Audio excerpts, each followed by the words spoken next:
Hey, what's up?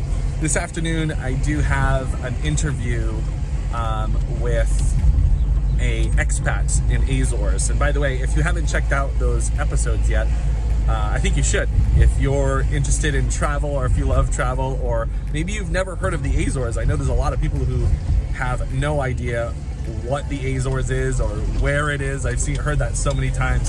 Why are you telling us this? I am jetting off on an international business trip. Where are you going? To Canada. Where is it? Canada. Okay. Yep. Azores, or if you want, click a link in the description and I'll put a little map there. You can check it out. But yeah, Azores, it's these 9 islands in the middle of the Atlantic. And so I'm going to go do this interview with a guy who is going to share his story. And I've been doing a bunch of these videos of expats in the Azores. We can't help you if you don't just tell us what happened. In 2013, I decided to move out of the United States and I moved to Uganda.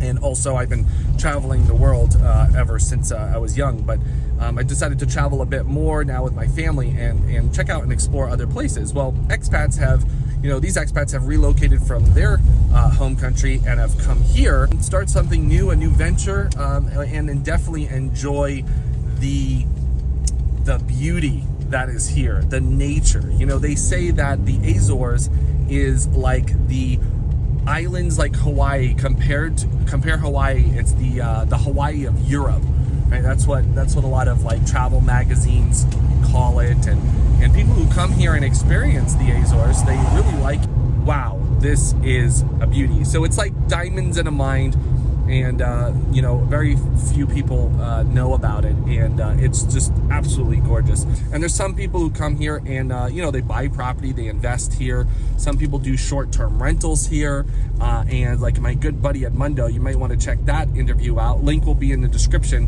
where he has built a property management business here out of short-term rentals. So you're going to want to check out that Edmundo. You can check him out and see that video. But also I've done short-term rentals here, managed them, and acquired more, and it's always a good time. The good thing here, it is in big transition compared to I've been coming here my whole life. There's one thing you can't beat here, and it's the beauty, the greenness of the beauty, the ease of access to all the different beautiful spots here on the island, the lifestyle, the country life, or a little bit of a city life. Not so much a city life, but you have a little bit of everything, and that's the beauty about this place. And yeah, it's still a secret, but maybe the word will get out a little bit more with these videos. So be sure to check out those expats in Azores videos in the description. We have a whole bunch there, and we're adding more all the time. So check those out, and let's go right now to go do an interview with Andy, who has a restaurant business here called Azores Forever. Good morning.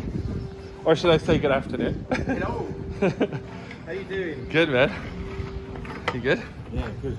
Good. For those who are watching this, who are thinking about like relocating, some people are like, what's the top 10 places to live as a retiree, or, to travel the world? Portugal always tends to come up on that list, like, cost of living. And so what would you tell someone who's thinking about relocating here, whether a digital nomad or a retiree? What would you tell them? Firstly, do your research. Definitely do your research before you come here. And there's lots to research, down, to the laws of the island, everything like that. You need to know what you're doing when you come here. But I do recommend people to come here simply for the fact that it's a very low crime country, or autonomous region. Very low. The people are wonderful. They're so welcoming, and they will help you with anything they can. Just come. It's a fantastic place, but do your research first. That's the only thing I would recommend. And make sure it's right for you. I mean, if you're going to come here and live here, I think you need to come here a couple of times first. Oh, that's a good point. You need to come spend at least a month here. Yeah. Because the weather can be, a lot of people see the Azores as, like a subtropical, which it is, but the weather can be bad as well, as you've experienced. Yeah, the weather, especially the winter time, the humidity is really unbearable sometimes. But when you get to the summer days are just absolutely amazing. All right, so I just finished the interview with Andy. As you can see behind me, it's packed with people. went over to my office, had a few meetings with clients, and walked back through, and he's loaded with people back there, which is awesome. Again, it's that whole community. If you want to see the interview I did with him and his business and his background, click on the link in the description. You'll be able to see Andy's interview, as well as many other interviews that I've done with other expats in the Azores.